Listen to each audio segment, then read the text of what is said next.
savez, un enfant, c'est quelqu'un qu'on porte dans son ventre pendant 9 mois pour les femmes.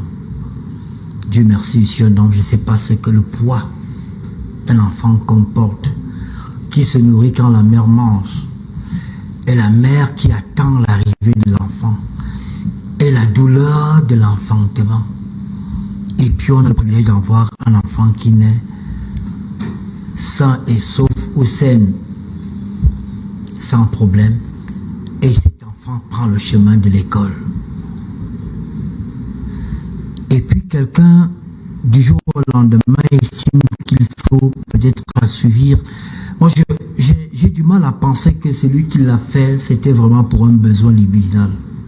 Non.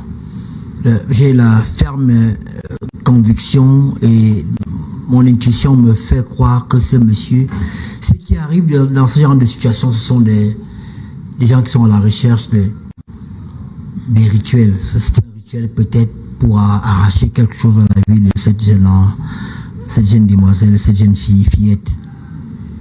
Mais la question est là. Et souvenez-vous, il y a 2 ou 3 jours, je vous parlais de la problématique de l'être et de l'avoir.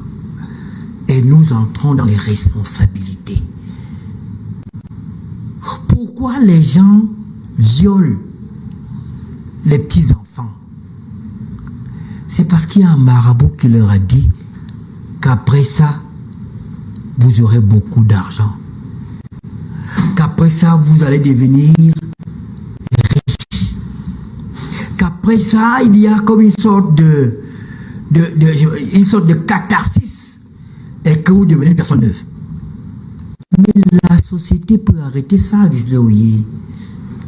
Si aujourd'hui, chaque fois quelqu'un, on a des milliardaires spontanés, on a des riches spontanés. Du jour au lendemain, vous voyez une petite fille au quartier qui n'avait rien du tout. Parfait, elle vit avec une Range Rover.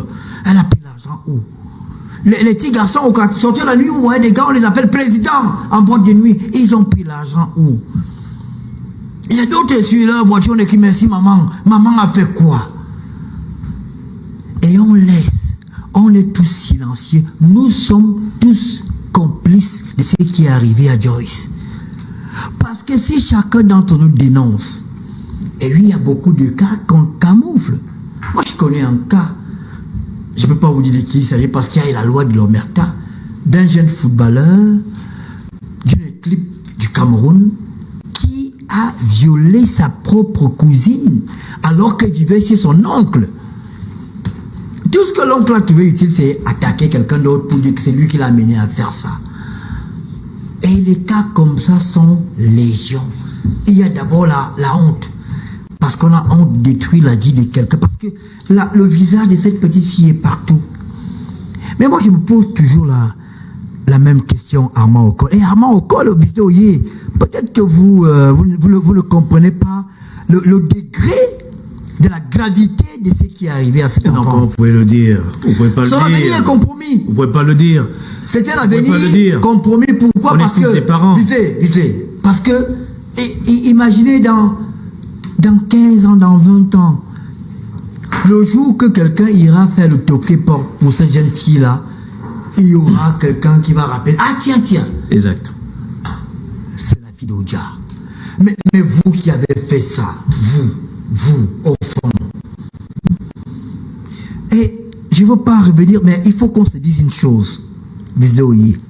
J'ai pris part à une messe, ou tout au moins j'étais à Bafia, l'ancien directeur général de la Nord, M. Botongon, m'avait invité à une cérémonie. Et le préfet de Bafia de l'époque a pris la parole pour dire: nous vivons dans un biotope. Bisloye. Et dans le biotope, l'animal ne sera jamais un homme. Le petit insecte ne sera jamais un animal. Chacun est à sa place. Quand on vous montre les 5 doigts de la main, si vous coupez ce doigt, il ne deviendra jamais celui-ci. Tout le monde ne peut pas être riche.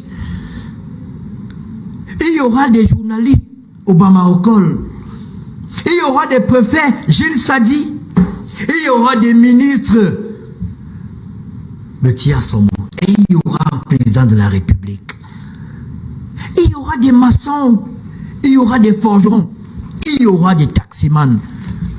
Le taximan ne peut pas partir de là pour devenir président de la République. Mais s'il n'y a pas de règles codifiées qui permettent qu'on sache d'où vient l'argent, et les gens vont continuer à tuer. J'ai vu sur la toile 2 compatriotes avec des ossements humains. Les ossements humains. Bon sang, mon Dieu! Moi, j'ai grandi avec la peur du fantôme. Mais visez Oye. Et oui, c'est de ça qu'il s'agit. Si le gars sait qu'il peut aller déterrer encore. Et le week-end, il peut se retrouver en boîte de nuit avec des filles brunes et lancées. Et on va le célébrer président. Il va donner un peu d'argent au DJ. Mais s'il y a un travail qui est fait, chaque fois que quelqu'un devient riche, chaque fois qu'on a un voisin au quartier, aligne des belles voitures, il faut au moins que la NIF débarque, qu'on demande de ses frères. Mais vous n'allez pas faire croire à ceux qui nous regardent que tous qui deviennent riches ont triché. Non, visez. Finalement, est-ce qu'on ne peut pas poser des questions? Finalement, vous ne voulez pas qu'on pose des questions. Ce que j'explique, visez Oye, c'est que si du jour au lendemain, je vois visez Oye avec une Prado, un Range Rover, une Range Rover, c'est pas trop, ou je sais pas trop, une grosse voiture, comment ça se passe en Europe, visez Oye? Mais je vais vous raconter l'histoire. Moi, j'étais à... Terminé par là. Oui, j'étais à Lens pour le match des Lions indomptables. Et un compatriote m'a dit, Ernest, tu rentres quand? J'ai dit dans 2 jours. Il me dit, arrête-toi à Paris, passe 3 ou 4 jours avec moi à Paris. Je me suis arrêté à Paris. Il m'a pris un hôtel. Et quand il est venu me prendre à l'aéroport, je me suis rendu compte qu'il avait une voiture qui n'était pas terrible. Je me suis dit, mais grand frère, quand on te voit au pays, là, tu as des grosses voitures. Il me dit, ah, Ernest, tu connais les gens là? Tu achètes une nouvelle voiture, on appelle la police pour dire que le blanc, il a une nouvelle voiture, on ne sait pas ce qu'il travaille pour avoir une telle voiture. Vous savez, Mr. Oye, si on en parle, c'est parce que si on contrôle la provenance des biens, le gars ne peut plus aller exhumer les corps pour vendre et devenir riche, parce qu'on sait qu'on lui posera la question de savoir d'où vient ton argent. Si la question, le gars va travailler honnêtement son argent. Et tant que la question ne se pose pas, les Joyce vont toujours être victimes. On rend grâce à Dieu parce qu'elle n'a pas été tuée. Avant elle, il y a une jeune compatriote qui a été tuée en Kouaban. Au moment où on parle, il y a une jeune compatriote qui est toujours recherchée. On ne sait pas où elle est. Nous reviendrons pour parler parce que les gens veulent devenir riches. Nous aurons l'occasion, tout à l'heure, on parlera de tous ces cas. Mais on a dit pour la première partie, on va retracer un tout peu le film de la journée. Et au même moment, alors que les populations sont déplacées au centre de cet établissement, il y a cette sortie réalisée par un membre de la famille de la jeune Joyce. Il s'appelle Luc Patrick Evinard. Et que réclame la famille exactement sur cette affaire? D'abord, je peux dire que je représente la famille parce que je suis l'oncle de bébé Nawal qui a été abusé atrocement. Je suis le grand frère de sa maman. Donc, lorsque les faits se sont passés, sa maman a constaté, parce que sa maman était venue la chercher à l'école, je crois aux environs de 14h30, et l'enfant est arrivé à la maison avec sa maman. Malheureusement, sa maman a constaté au moment de la laver qu'il y avait du sang qui coulait. Il a donc constaté que l'enfant a été violé. Et c'est comme ça, vous savez, une maman, elle a paniqué, elle s'est rendue à l'établissement pour demander des comptes à l'établissement. Lorsqu'elle est arrivée, il se pourrait qu'elle ait été violentée verbalement. Et lorsqu'elle a donc été violée verbalement par les responsables de l'établissement, elle est rentrée à la maison. Elle a déposé une plainte à la brigade d'Oudja. Et l'affaire a commencé à suivre son cours. Notamment aussi, vous savez, les réseaux sociaux ont eu vent de l'affaire et tout le monde a commencé à faire ses sorties sur les réseaux sociaux. Mais ce qui nous a irrité, nous la famille, c'est le fait que, parce que nous n'avons rien contre l'établissement, nous voulons simplement que la justice soit faite. Nous n'affirmons pas que notre enfant, notre fille a été violée dans cet établissement. Mais nous voulons connaître où l'enfant a été violé. Bref, que l'enquête soit ouvert par les autorités et qu'on nous donne vraiment le coupable. Mais ce qui nous a donc irrité, c'est le fait que l'établissement est allé porter plainte à ma petite sœur au commissariat, je pense, d'Oudia. Nous avons trouvé ça vraiment déplacé parce que vous-même, logiquement, si quelqu'un tue la victime, on ne peut pas encore porter plainte à la victime. Donc l'établissement a donc porté plainte à ma petite sœur, comme quoi elle est en train de provoquer, comment on appelle ça, de provoquer le sabotage de l'établissement. Non, on ne peut pas prévaloir l'image d'une école au détriment d'un enfant qui a été violé. L'image d'un établissement ne prime pas sur la vie d'un être humain. Donc je pense que l'établissement aurait pu passer par l'apaisement. Ça aurait peut-être apaisé la famille. Moi je dis que c'est ça qui a courroucé la famille. Mais bon, nous la famille, nous sommes restés légalistes. Nous avons saisi certaines autorités qui nous ont rassurés tard dans la nuit que l'autorité va descendre dans les lieux. Et c'est pour ça que moi, en tant que grand frère de la petite sœur, je me suis rendu tôt le matin dans les lieux. Comme vous et moi, j'ai été surpris de voir la foule. J'étais surpris. J'ai aussi trouvé la foule comme vous, les journalistes. Là, nous avons écouté la réponse de Luc Patrick Evinard, qui est le tonton de la jeune dame, enfin de la jeune fillette, pas la fillette, qui n'a pratiquement que 3 ans. Pascaline étant le film des événements, en écoutant le tonton de Joyce, il parle d'un bain traditionnel que la mère devrait donner à son enfant. Et c'est à cet instant que la maman constate en fait que sa fille, ses parties intimes, aurait connu, comment je dis, une agression en fait.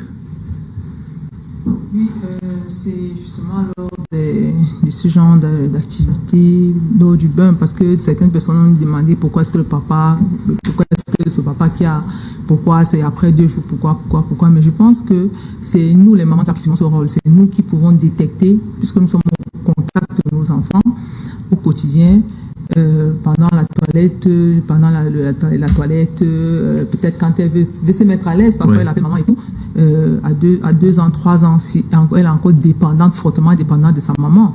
Donc du coup, vraiment, c'est bien que ce soit la maman qui est, ce qui prouve quand même qu'elle est assez responsable et elle est vigilante, parce qu'elle connaît bien son enfant, parce qu'il y en a peut-être qui ne vont même pas se constater cela, qui vont peut-être voir dire, bon, peut-être c'est quelque chose de pas grave et tout, mais qu'elle ait vraiment pu constater, ça veut dire que c'était grave. Pendant la toilette, oui, Ghislain, je voudrais d'abord vous remercier. Visley, je m'excuse pour avoir écorché votre joli prénom. Visley. Je voudrais d'abord vous rendre hommage pour m'avoir stoppé tout à l'heure lorsque j'orientais, et c'est ça qui est aussi un peu l'autre revers des réseaux sociaux numériques. On peut fixer l'opinion et puis voilà, on jette l'anathème sur l'établissement scolaire, alors que nous ne devons pas y aller avec beaucoup d'émotion. Il faut être réservé, un peu de circonspection pour savoir. L'enfant a séjourné à l'école, a fait le trajet du quartier jusqu'à sa maison. Tout à fait. Voilà. Monsieur Ocol dit qu'on soupçonne que les faits se seraient déroulés mardi. Et c'est lorsque la maman administrait le bain à sa fille de 3 ans le mardi qu'elle constate qu'elle saigne sur ses parties génitales. Et le lendemain étant férié, elle est allée elle a mobilisé, elle s'est plainte, elle a mobilisé. Ce qui m'a frappé dans les images qui ont été diffusées tout à l'heure, c'est que la mobilisation, les posters avec la photo de la fille avaient déjà été imprimés. Les gens ont les posters de la fille et ils sont catégoriques quasiment pour aller faire du grabuge à l'établissement. Eux, ils sont sûrs que c'est là-bas. Je pense que c'est un peu hâtif. Je ne sais pas à quel moment ils ont fait leur enquête. Le tonton qui donne les... Moi, nous avons vu faire. Il faut épargner aucune piste. Nous avons vu des affaires sous d'autres latitudes où c'est le père qui fait une vidéo, qui pleure ses enfants et après les enquêtes, on se rend compte que c'était lui-même l'auteur du crime. Alors voilà. Pourquoi imprimer déjà les posters? C'est-à-dire que même le jour férié, ils ont pu trouver les ateliers pour faire ça. Ils ont trouvé de l'argent pour faire ça et ils se sont rendus. Moi, j'ai même pensé que comme l'école est à côté du marché, c'est la foule du marché qui est venue. Mais je vois là une mobilisation organisée avec des posters pour prouver que leur bourreau est forcément à cette école-là. Il faut que nous nous méfions. Il ne faut pas qu'on oriente l'opinion, qu'on laisse l'enquête se faire, parce que les bourreaux sont souvent là où on les soupçonne le moins. Soyons lucides, que la mère, nous compatissons avec le crime qui a été commis à la maison, dans la famille, au quartier ou dans cet établissement. Nous sommes tous heurtés. Mais n'orientons pas l'opinion sur cette école-là. Et je peux comprendre l'attitude de l'école pour dire que pourquoi jeter directement l'anathème sur nous, alors que, parce que je pense qu'à 3 ans, c'est les péricultrices, c'est les femmes qui s'occupent des enfants, ce n'est même pas encore... Elle est à la prématernelle. Voilà, ce n'est même pas encore... Je crois que les hommes ne travaillent pas à la prématernelle. Mais en tout cas... Elle est à la prématernelle. Bref, je ne dédouane pas encore la responsabilité de l'établissement, mais nous devons rester complètement ouverts. Et moi, j'ai aimé... moi, j'ai aimé la mobilisation des pouvoirs publics aujourd'hui. Le ministre de l'Éducation de base est venu avec son secrétaire d'État, Madame Kilo. Le gouverneur, voilà, le sous-préfet les avait déjà précédés. Et puis nous avons eu le ministre de la protection de la femme et de la famille, de la promotion, autant pour moi, de la femme et de la famille. C'est normal que la République se montre heurtée, touchée, préoccupée en envoyant ces figures, voilà, les plus représentatives, se rendre sur les lieux. Et le gouvernement se mobilise comme ça. Ce n'est pas l'enfant d'un préfet, d'un ministre, c'est l'enfant d'un anonyme. Il faut quand même aussi ça. Merci beaucoup.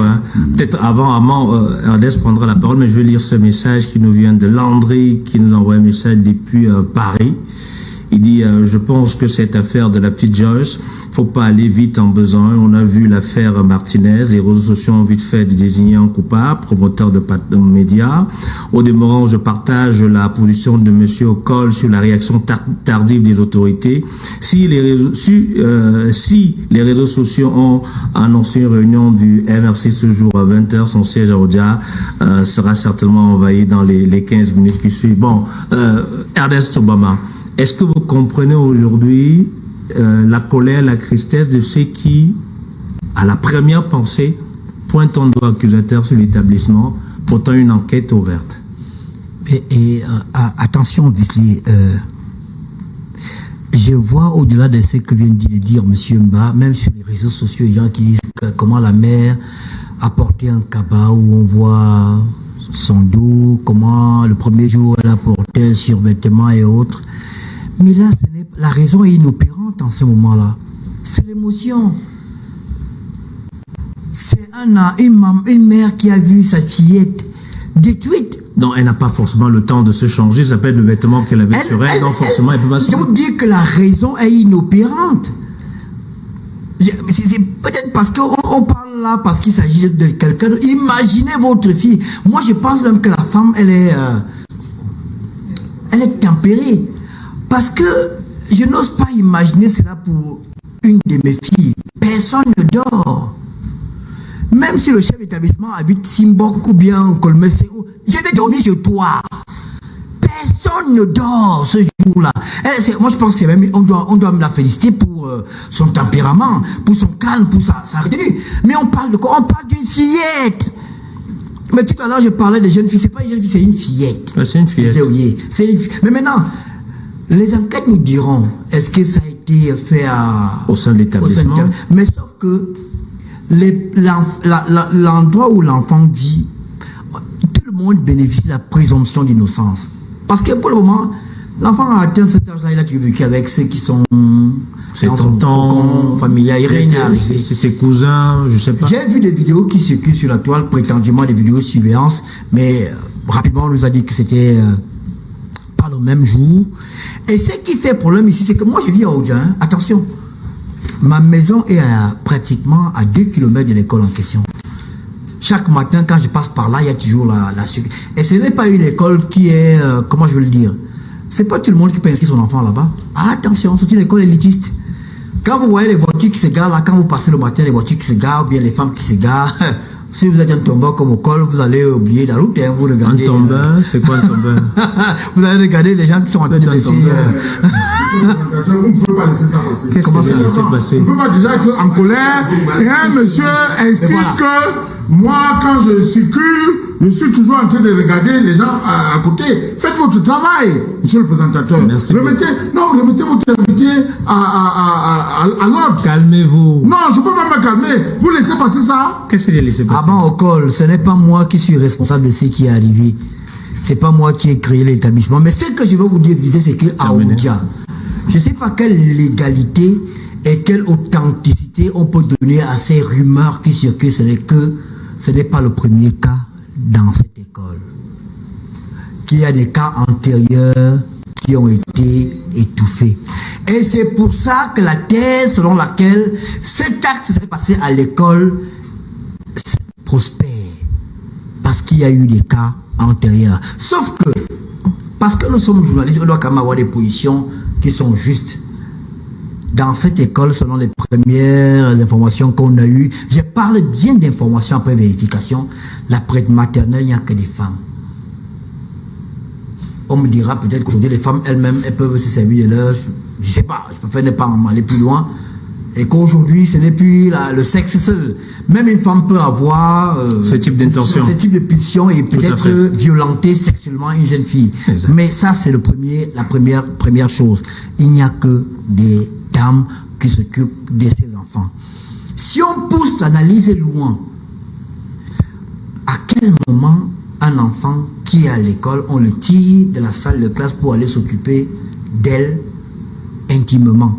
C'est compliqué.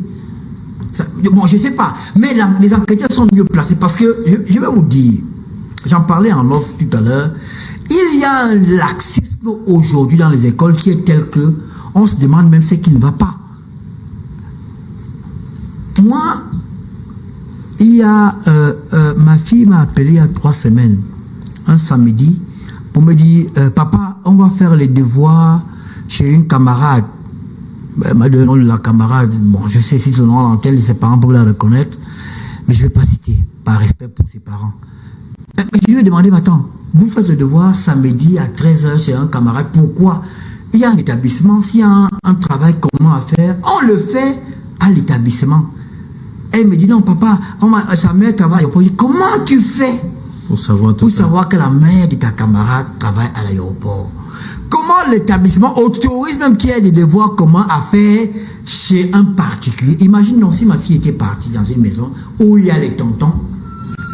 Un tonton peut la prendre par la main et en faire ce qu'il veut. Tout à fait. Et vraiment pour ce cas, je ne veux pas, je n'accepte aucun procès contre la demoiselle en question. Et puis on parle quand même, c'est très grave, j'enlève mes lunettes. Est-ce que vous avez vu la jeune Joyce?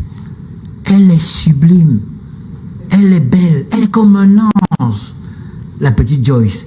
Elle dégage l'innocence. On sent l'odeur de la naïveté. Joyce, c'est la vie. Et c'est lui qui a fait ça, lui a arraché sa vie à cette jeune fillette. Moi, je pense que pour bébé Matisse, non, on parlera de ça tout à l'heure. Non, je veux dire qu'un mot. On a un chrono. Monsieur, ce que je veux dire, c'est que, en fait, Joyce est peut-être en vie, mais le monsieur l'a tuée. Elle est, comme Shakespeare disait, be or not to be. Être, ne pas être. Parce que cette histoire, comme je le disais précédemment, va la suivre. Tout à fait. Et c'est pour ça, Bizoye, c'est pour ça. Quand nous devons regarder autour de nous, si vous avez chez vous un gaillard de 22 ans qui vit, qui ne vous a jamais ramené une petite amie, posez-vous des questions. Si vous avez un enseignant bizarre, dénoncez-le. Parce qu'il y a même les femmes qui nous parlons là, nous avons des femmes chez nous, dans nos maisons, elles savent que mon mari est un prédateur sexuel qui s'occupe de leurs propres enfants. Elle garde le secret. Parce que régulièrement, le mari en question lui rappelle que, mais madame, quand vous allez à Paris, vous pensez que je prends les billets d'avion où? Quand vous achetez les sacs Hermès de 7 000 €, vous pensez que je prends l'argent où? Les enfants sont les victimes. Il y a des jeunes garçons au Cameroun aujourd'hui qui sont homosexuels. Je n'ai rien contre l'homosexualité, chacun fait de son corps ce qu'il veut, mais parfois ce sont les pères, les parents qui sont les premiers à tracer la voie. Merci Ernest. Bon, sur cette question, on dit pour cette première partie, on fait un arrêt sur Joyce. Maintenant, on pourra évoquer le kidnapping. Vous prenez la... Vous ne voulez pas que je pose la question? Non, je n'ai pas fait le vous dites que vous passez déjà. Non, on n'est pas passé pour parler du kidnapping de façon générale depuis le début de l'année au Cameroun. Vous avez écouté le tonton tout à l'heure. Écoutez, je voudrais commencer par rassurer Paul Blaise Mba. À aucun moment, je n'ai tenu l'établissement pour responsable de ce qui s'est passé. J'ai dit que je trouve abscon, je trouve choquant, je trouve ignoble qu'en réponse à l'émoi, à la consternation, à la dénonciation de la maman, qu'en réponse à cela, on lui serve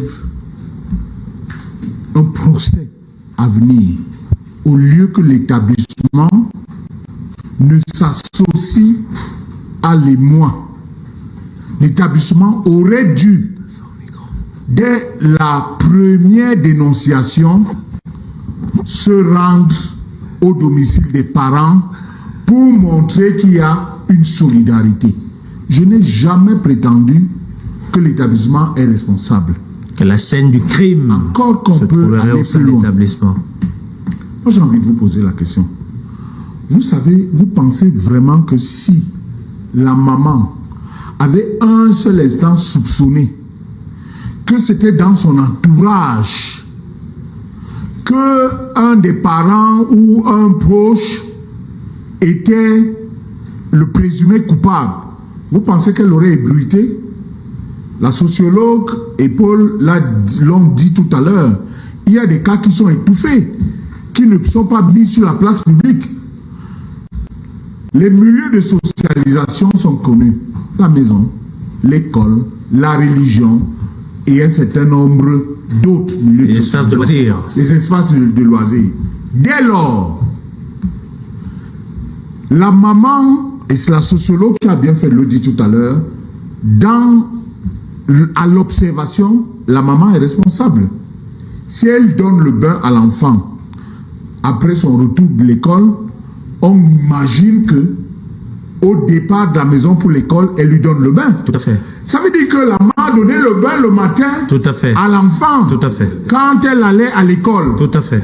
De retour, elle lui a donné le bain. Et de vous à moi, je ne présuppose pas que c'est ce qui s'est passé. Mais un enfant qui quitte l'établissement dans les encablures de 13-14 heures, le premier réflexe, c'est de le ramener à la maison. La maman a donc donné le bain à Joyce Nawal le matin avant de partir à l'école. Un des deux parents est allé le chercher et l'a ramené à la maison. La maman, certainement de retour de ses activités, ou chez les femmes au foyer, ça c'est les éléments, je le confesse, je ne les ai pas à ma possession, dans le bain et se rend compte qu'il y a eu un drame, je l'appelle un drame. Mais la première option normale, c'est de se dire, là où l'enfant a passé le plus de temps, c'était à l'établissement, je vais là-bas porter l'affaire. Et je ne pense pas qu'en allant dénoncer, elle accusait déjà l'établissement. À l'établissement, donc, de se dire, on risque nous-mêmes l'image de l'établissement, la notoriété. Dans ce cas, rapidement, on organise une délégation qui se rend au domicile, déjà pour essayer de comprendre et être solidaire des parents pour saisir les autorités des forces de maintien de l'ordre ou de sécurité, parce qu'on peut déposer une plainte également à la gendarmerie. Nous sommes déjà dans les forces de sécurité. Mais au lieu de cela, l'établissement a cru devoir, dans un premier temps, j'ai envie de dire, faire le chantage, faire de l'intimidation, à la maman qui est, elle, indignée. Et ça, moi, ça me choque. Et c'est là où j'engage déjà la responsabilité de l'établissement. Maintenant, monsieur m'a dit qu'il est surpris de la rapidité avec laquelle on a floqué les t-shirts, les banderoles et machin.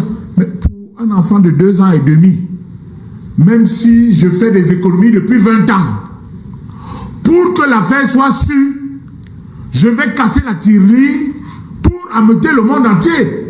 Mais dis-moi, tous autant que nous sommes ici, pour qui on travaille? On travaille pour notre progéniture, on travaille pour nos enfants. Quand on fait des économies, quand on construit des maisons, on les fait pour qui? On les fait pour nos enfants. Et si cette enfance est attaquée comme c'est le cas, on ne lésine pas sur les moyens. Les cas précédents ont démontré que la mobilisation est celle qui fait secouer le cocotier. On a connu le cas de Mathis, vous avez bébé Mathis, vous avez dit qu'on va en parler tout à l'heure. C'est justement cette levée des populations, cette mise en commun des réseaux sociaux qui a permis que la société tout entière. Et je redis ce que j'ai évoqué tout à l'heure sur la Respublica. Je dénonce cette attitude de l'autorité administrative, de nos gouvernants, qui réagissent toujours après coup. Et moi, ça me gêne.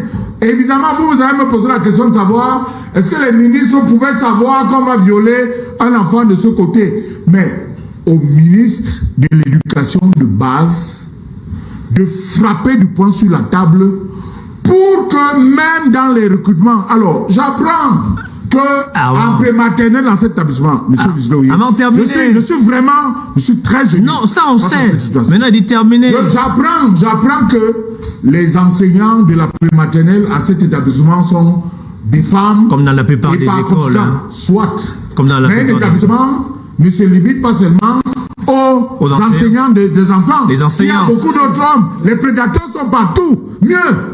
Même les responsables. Peut-être que le prédateur même est venu de l'extérieur.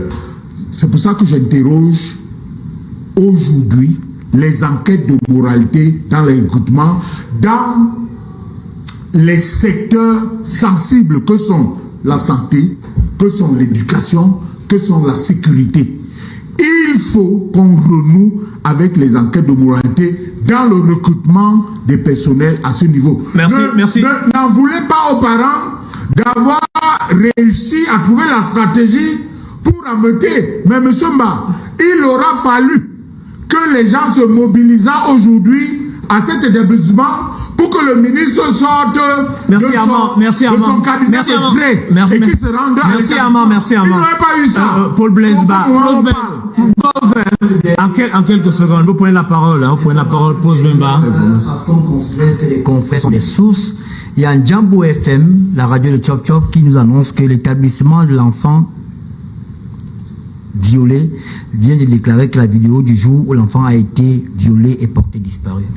Dans notre métier, on dit que les confrères sont des sources. Et Djambo FM vient de le déclarer. Il y a à peine une quarantaine de minutes. Parce qu'à votre suite également, on a appris, avant de rentrer avant de lancer cette émission, que l'intégralité des images, notamment l'extérieur, les salles de classe, que l'intégralité des images avait été donnée pour l'enquête rapidement avant de la situation sur le plan national. Oui. Alors, à M. Okol, ce que je dis, M. Bamala dit tout à l'heure, lorsqu'on est écrasé par un drame comme celui-là, la raison même n'opère plus véritablement. Ceux qui font des procès sur les choix de vêtements, ce n'est pas le plus important à cette heure-là. Je peux quand même, laissez-moi m'étonner quand même de ce que la raison a quand même été là pour organiser une communication qui oriente tout vers l'école. Qu'est-ce qu'on veut? Quel est le côté qu'on ne veut pas qu'on regarde pour que toute la communication, les posters et tout ça et la manifestation aillent se faire seulement au niveau de l'école? Bon, on a des éléments qui arrivent. Oui, alors les médias sont des sources, mais en tout cas, la source qui est officielle, qui est attendue, est celle voilà, à l'issue des enquêtes. Donc, laissons les enquêtes se faire et il faut qu'on élargisse l'horizon de recherche, l'école, il y a toujours un suspect numéro 1, un suspect numéro 2, un suspect numéro 3. Donc nous disons que l'école, parce que c'est là-bas que l'enfant a passé la majeure partie du temps. Nous ne savons pas qui a été chercher l'enfant à l'école. Il faudra que les enquêtes nous le disent. À quelle heure de la journée la maman de la fille lui a administré ce bain et à quel moment, enfin, il y a eu du temps entre la sortie de l'école à 13h et le bain du soir. La maman était où, l'enfant était où, a séjourné avec qui. Il ne faut pas que nous focalisons, n'est-ce pas, le champ de recherche uniquement à l'école. C'est très intéressant cet élément de dernière minute qui arrive, qui dit que les bandes vidéo de la journée supposée du 25, la journée du 25 ont disparu. On les a pas retrouvés. Alors peut-être Agnès va réagir tout à l'heure, mais je voudrais quand même qu'on puisse mettre un point final sur les éléments que nous avons prévus. Certes, il y a eu la mobilisation, mais si ça vous dérange pas, je voudrais rapidement réagir à sa suite pour avoir la logique dans mes idées. Pour dire quoi, attention, Visloyer, nous devons faire très attention. Si ailleurs, quand un tel drame, parce que c'est un drame, se produit, on ferme l'école. Personne n'a accès à l'établissement. Tous les responsables sont interpellés. Les deux parents sont auditionnés. Tous qui vivent avec l'enfant sont auditionnés pour savoir ce qui s'est réellement passé. Et l'enfant même peut parler. Parce oui, à 3 ans, elle peut s'exprimer. Elle s'exprime. Elle peut dire. Mon dernier fils a 5 ans. Je connais tous les noms de ses amis. Les Stan. Puisqu'il parle d'eux constamment. Oui, il donne les noms. Et Monsieur Mba, pourquoi les parents ont fait des affiches? Ils ne font plus confiance à la justice. Parce qu'il y a un cas précédent de quelqu'un dans cette école-là, je ne sais pas quelle est la véracité de cette information-là, d'un enfant qui aurait subi le même sort dans cette école, et peut-être que l'affaire n'a pas prospéré en justice. Et aujourd'hui, ils se disent, pour se faire entendre, c'est la rue. Et la rue, il faut quand même avoir des outils quand on veut c'est montrer la photo de la jeune fillette qui est partie et faire passer des messages. Merci. Et là-bas, ne leur demandons pas de faire, je sais pas, ils n'ont pas fait marketing à l'école, ils n'ont pas fait communication à l'école. C'est le cœur qui parle. Le cœur d'une maman qui a perdu sa fille. Je parle bien de perdu sa fille. Le cœur des tantes, des cousines, des sœurs qui ont vu la vie d'une fille détruite par quelqu'un qui nous regarde en ce moment et qui doit peut-être se moquer de nous. À votre suite, on va dire que la petite fille est en vie. Et néanmoins, quand je dis... parce que certains peut-être pourront se dire qu'elle n'est plus, pourtant elle est là. Mais Visley, elle n'est pas bien dans sa peau, si vous permettez en une seconde, qu'on a des cas ici à Yaoundé où des braqueurs sont entrés dans une maison, ont violé la femme. Qu'est-ce qui reste après ça? Vous croyez vraiment que quand vous avez regardé votre femme se faire violer, vous pouvez avoir un déclencheur pour avoir moins d'intimité avec elle? Vous croyez que dans 20 ans, le monsieur qui ira faire le toqué porte pour cette jeune fille-là, quand on lui rappellera que c'est la fille d'Odia, qu'est-ce qui restera? Dans l'église catholique, qu'est-ce qu'on nous dit? Les rapports prénuptiaux sont interdits. Et que la meilleure chose qu'on puisse donner à son mari, c'est sa virginité. On pourra pas. Qu'est-ce que cette fille... Vous allez prendre la parole tout à l'heure. Qu'est-ce que cette fille disait au va encore offrir à son mari? Elle va lui offrir quoi, puisque sa virginité lui a été arrachée par un criminel. On vous a écouté, Ernest, au moment. On vous a écouté sur la question, mais permettez également qu'on puisse dire que sur le terrain, même si Armand Ocol estime que c'est une réaction un peu tardive, les autorités ont fait le déplacement et les autorités ont tenu une réunion, notamment en échange avec les parents et les responsables de l'établissement. Et au sortir de là, le ministre de l'Éducation de base s'est adressé à la presse. Bien, comme vous pouvez le voir, le gouvernement a été mobilisé pour venir au siège de l'école, voir ce qui s'est passé avec la jeune Nawal. Nous étions en réunion avec la famille, avec les encadreurs de l'école. Et nous avons suivi les parents et les encadreurs Et nous, tout ce que nous pouvons dire, c'est que nous n'avons pas pris la place de la justice. Non. Étant entendu qu'une plainte était déjà portée par la famille au niveau des autorités judiciaires. Et une autre plainte était portée également par l'établissement pour des raisons évidentes également. Et nous sommes venus appeler tout le monde au calme. C'est ce que le président de la République nous a demandé de venir faire. Nous sommes venus appeler tout le monde au calme pour que pendant que la justice poursuit son cours dans les enquêtes et tout ce qui sera fait après, l'école puisse continuer avec ceux qui sont là. Avec la petite Nawal qui ne va pas rester éternellement à l'hôpital. Et que l'on rappelle que s'il y a des responsables, ils seront sévèrement punis selon les lois de notre pays. Et que si l'école était incriminée d'une manière ou d'une autre, il y a des mesures qui vont être prises allant de la suspension à la clôture, à la fermeture de l'école. Ça, c'est le travail de la justice. Tout ce que nous demandons aux associations, aux parents qui se sont mis derrière certaines manifestations que nous avons vécues en venant, c'est que tout le monde reste calme. Le Cameroun est gouverné, la justice fera son chemin et nous aurons à la fin les résultats de ces enquêtes-là. Voilà, on a écouté le ministre Laurent Serge Toundingwa, qui est le ministre de l'enseignement de base, qui a fait le déplacement à l'éducation de base. À ses côtés, le gouverneur de la région du centre, le sous-préfet de Yaoundé 4 également était de ce côté-là. Vous avez voulu réagir tout à l'heure avant que on aille chercher cet élément et on rentrera dans... Tout à fait. Je voulais appeler, n'est-ce pas, les réseaux sociaux, nous tous, à la responsabilité. Cette fille, heureusement, est encore en vie, que son image soit supprimée de l'espace public.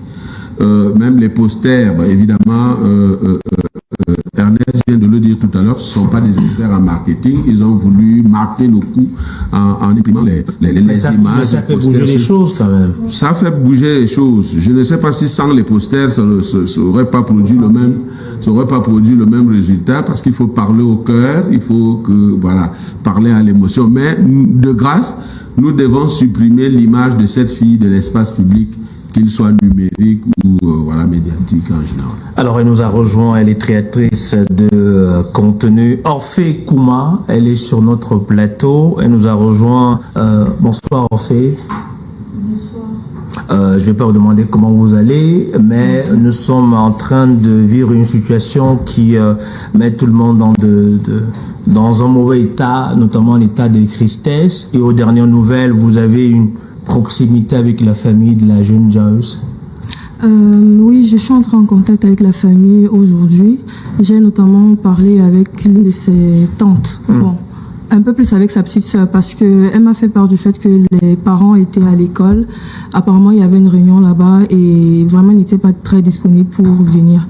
Et après, il y a une heure, là, j'ai parlé aussi avec la tante qui m'a dit que c'est maintenant qu'ils finissent avec les réunions et tout, et que ça va être très compliqué pour eux de venir parce que je voulais venir avec eux ici. Et donc, je lui ai dit, bon, c'est pas grave, je vais quand même venir parce que c'est vrai que c'était vraiment pour mettre le cas en avant et puis parler et tout. Mais comme on a eu beaucoup d'autres cas, donc il faut quand même venir se présenter ici, Parce qu'on va dire qu'il y a eu un rôle très important joué par les réseaux sociaux, notamment les créateurs de contenu. Ouais. Et vous avez contribué à à cela? Bon, pour mon cas, je suis pas allée à la marche parce que j'ai vraiment pris connaissance du problème vraiment avec les détails ce matin. Donc j'ai échangé avec une créatrice de contenu aussi, comme moi, qui a essayé de me donner plus de détails concernant la chose. Et moi, à mon avis, d'après ce que j'ai entendu, peut-être par rapport à la maman à qui on a porté plainte, je crois que les réseaux sociaux ont une grande force aujourd'hui parce que c'est grâce vraiment à la marche qu'on a vu le sous-préfet qui est descendu, le ministre qui est parti à l'école et tout, parce qu'il y a toujours eu ces histoires de viol, kidnapping, il n'y a jamais eu de retour. Donc les réseaux sociaux, franchement, je crois que ça apporte beaucoup en plus. Et normalement même, par rapport à la maman à qui on a porté plainte, déjà, quand l'école porte plainte, arrivé au commissariat même, le commissaire, c'est pas qui est là-bas, devait déjà se poser des questions que, mais vous portez plainte à une maman qui se plaint du fait que son enfant a été violé, ça n'a pas de sens. Donc, non, mais tout le monde peut porter plainte. Non, le problème est que, c'est un enfant. Vous êtes des parents. Bon, moi, je suis pas encore une mère d'enfant ou bien un parent. Mais en tant qu'un parent, si une maman... Non, s'il vous plaît, restons lucides, hein. Mais... Allez-y. Voilà, comme je disais, en tant qu'un parent, on doit être sensible face à certaines situations parce qu'en fait, on banalise beaucoup de choses et ce n'est pas normal. Il s'agit d'un enfant. Posez-vous des questions et même si l'école doit porter plainte, rassurez-vous qu'en portant plainte, vous avez des preuves, il y a de la transparence parce que vous devez prouver votre innocence, peut-être en montrant des caméras, des vidéos de surveillance qui concordent avec la situation. Parce que d'après ce que j'ai vu, il y a des... montrer des choses... Allez-y, Ernest. On a la chance de vous avoir. Certes, ce matin, à travers l'excellent reportage sur le terrain, on a pu avoir quelques témoignages. Mais vous avez parlé à l'un des membres de la famille. Qu'est-ce qu'ils vous disent? Qu'est-ce qui s'est réellement passé? Bon, à vrai dire, j'ai pas parlé avec le père, j'ai fait un message, jusqu'ici il ne m'a pas répondu. Vous avez parlé à la petite, à la tante, c'est elle qui me répond après, parce que c'est avec la petite sœur, elle s'appelle Chanel, quelque chose comme ça. C'est avec elle que je parle au téléphone, même ce qui essaie. Bon, à vrai dire, étant traumatisée, vraiment, elle n'avait vraiment pas les termes. Elle ne pouvait même pas échanger avec moi comme il fallait, donc elle me demandait notamment de me rapprocher auprès de la famille, genre les parents, parce qu'elle c'est la petite sœur. Parce que moi-même dans ma position, peut-être, s'il y a une situation comme ça, étant peut-être la grande sœur de mon petit frère, je suis traumatisée et pour m'exprimer, ça va être dur. Et même ce genre de situation, c'est la maman qui est me placer pour essayer de donner, pour expliquer quand en fait. Vous parlez au téléphone, quel est son état? Est-ce que vous avez ressenti quelque chose? Elle est très traumatisée, c'est-à-dire quand tu ressens, elle parle avec tellement de stress, sa voix tremble, tu sens que ça fait mal. Parce que dans son état, moi je n'imagine pas, je suis une grande sœur, j'ai un petit frère. À quel moment on m'appelle peut-être pour m'annoncer un cas pareil, j'aurais même pas les mots. Moi je suis d'abord fragile, je vais sûrement tomber. Je vais tomber. Donc on me trouvait dans un coma, c'est tellement traumatisant. Donc pour qu'elle s'exprime, franchement, je me mets à sa place, c'est pas facile. Même pour avoir les parents, c'est vrai que la situation est assez stressante. Et puis après, il y a les émotions. Peut-être même arriver ici pour parler, elle ne peut pas contrôler et tout. Est-ce que vous connaissez un peu la famille avant l'incident d'aujourd'hui? Non. Pas vraiment. D'accord. Après avoir regardé tout ce qui s'est passé aujourd'hui, qu'est-ce que vous vous dites? Est-ce qu'il y a un sentiment, une émotion de femme, potentiellement mère, ce n'est pas encore le cas? Comment vous avez vécu tout ce qui s'est passé aujourd'hui? Honnêtement, ce matin...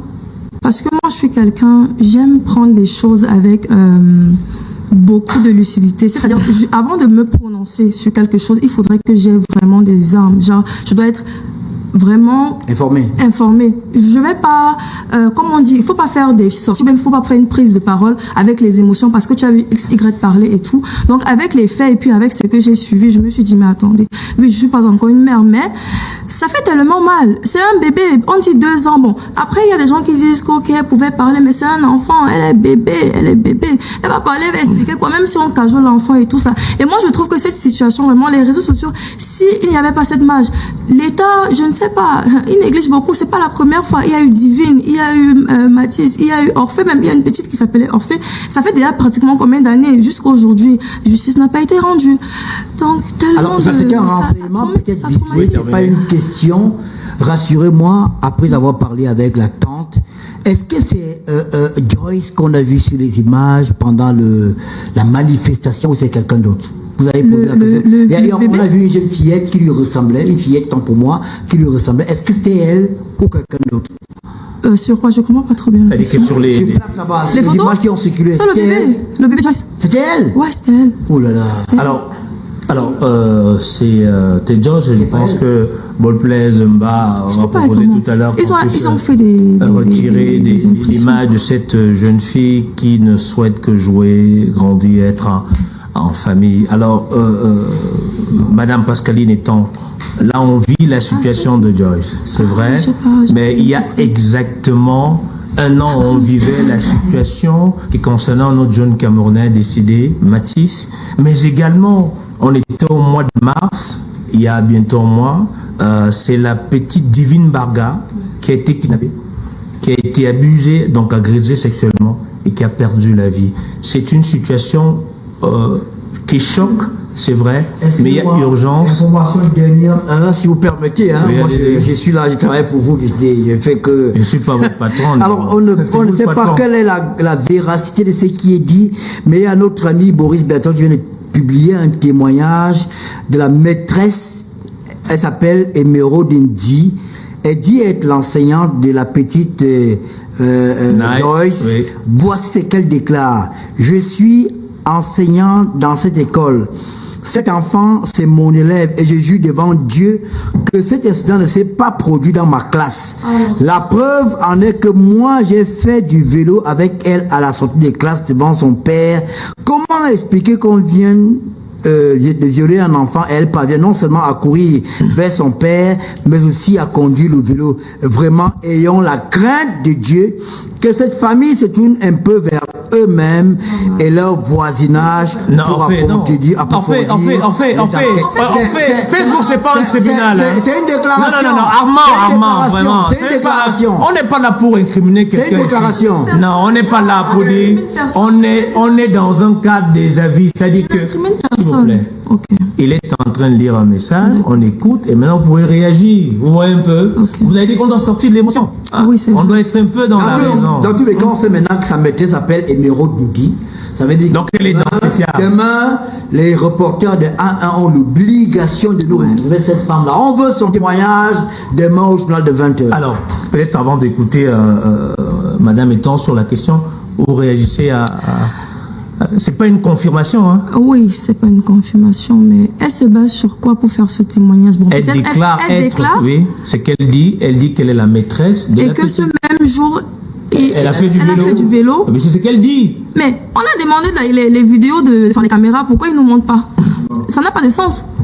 À quel moment tu viens déclarer? Qu'est-ce qu'elle déclare? Et qu'est-ce qui est fondé dans ce qu'elle dit? Je ne comprends pas. Non, on est là pour établir les faits. Non, mais ça énerve. Alors, Madame la parole. Je parlais de Divine qui a 11 ans, qui n'est plus et qui a perdu la vie le mois dernier du côté de Nkwaban. Il y a l'affaire de Joyce. Il y a exactement un an, c'était le mois de mai 2025, c'est le jeune Mathis, c'est son bourreau a été arrêté et qui doit purger sa peine, etc. Est-ce qu'on ne peut pas augmenter les sanctions? Quand je parle de sanctions aujourd'hui, c'est-à-dire que si on est reconnu coupable, peut-être condamné à mort avec exécution publique. Peut-être ça peut ralentir certaines mauvaises idées. De ma posture d'accompagnatrice de communauté, il faut, je pense, il me semble, il faut d'abord nous interroger sur le comment, pourquoi ça arrive, pourquoi ces recrudescences de ce phénomène de violence contre les enfants et d'abus et tout. De ce point de vue, nous pouvons dire que on remarque tous qu'il y a quand même un affaiblissement des normes sociales. Aujourd'hui, il y a la pauvreté qui est ambiante, les gens sont pauvres, les gens sont stressés et les gens se mettent à poser des actes qui sont répréhensibles. Et dans ce genre de situation, on doit quand même se questionner. On doit se questionner aujourd'hui. Pourquoi ça arrive? Est-ce que la famille joue encore son rôle? Est-ce que les communautés jouent encore leur rôle? Est-ce que l'école même dont on parle joue encore son rôle? Parce que l'école n'est pas seulement pour donner l'instruction. On doit aussi éduquer aussi à l'école. Et dans les familles, qu'on apprenne à parler, à se parler, à dénoncer. Que le voisinage apprenne, que le voisinage apprend aussi à dénoncer. Nous pensons qu'il y a une certaine fragilisation de la société qui fait qu'aujourd'hui, les gens sont tellement enfreints à beaucoup de difficultés et ça peut s'expliquer que certaines personnes aient des comportements de ce genre. Déviants. Alors, donc, les gens ont des comportements déviants, merci M. Enes, des comportements déviants. Alors aujourd'hui, c'est tout à fait normal, comme nous l'avons dit, avec l'envolée des réseaux sociaux, de la communication du numérique et tout, les nouvelles vont très vite. Et aussi, on est aussi sur l'émotion, sur le vif. On doit quand même se questionner et essayer de trouver des solutions dans un cadre multisectoriel. Parce que tout à l'heure, sans être l'avocat de qui que ce soit ici, une situation comme un cas de viol, ça interpelle beaucoup d'administrations. Et c'est un processus. Et à ceux qui reçoivent l'enfant à l'hôpital, qu'est-ce qu'ils font? Il faut définir, il faut déterminer le rôle de tous les acteurs. Et véritablement passer à la sanction. C'est pour cela que nous vous apprécions la sanction qui avait été donnée au meurtrier du petit Matisse. Aujourd'hui, quand même, il faut que des choses soient faites dans le sens de la répréhension. On doit véritablement sentir que les personnes qui sont coupables de ce genre d'action soient véritablement sanctionnées. Ok. Blaise Polmba, sur cette question. Oui, je suis d'accord avec vous qu'il faut peut-être augmenter, n'est-ce pas, rendre plus dur les sanctions. Une fois qu'on est reconnu coupable. Ça peut dissuader. Mais il faut également prendre des mesures de prévention.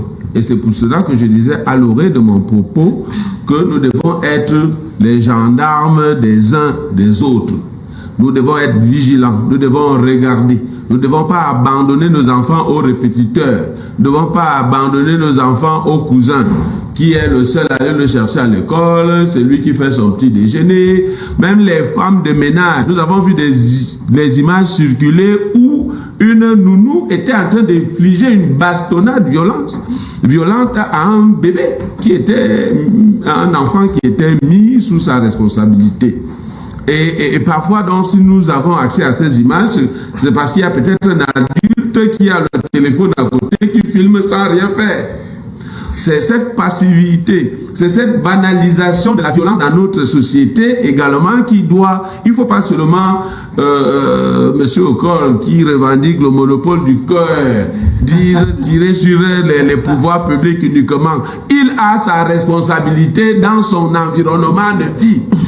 Il a sa responsabilité, lui il habite un bel immeuble là. Le voisinage là, s'il entend un cri, il doit savoir ce qui se passe. S'il entend des pleurs, il doit pouvoir savoir ce qui se passe. Ce mode-là, nous devons surveiller, nous devons regarder, nous devons être attentifs, établir avec nos enfants des rapports de complicité, des rapports de confiance qui font que l'enfant doit être capable de nous dire si le répétiteur a eu un mot équivoque, l'enseignant, le prêtre à l'église le dimanche, ou je ne sais pas moi, quand ils vont faire leur catéchèse, parce que ce sont des milieux de socialisation, ils sont tous pourris.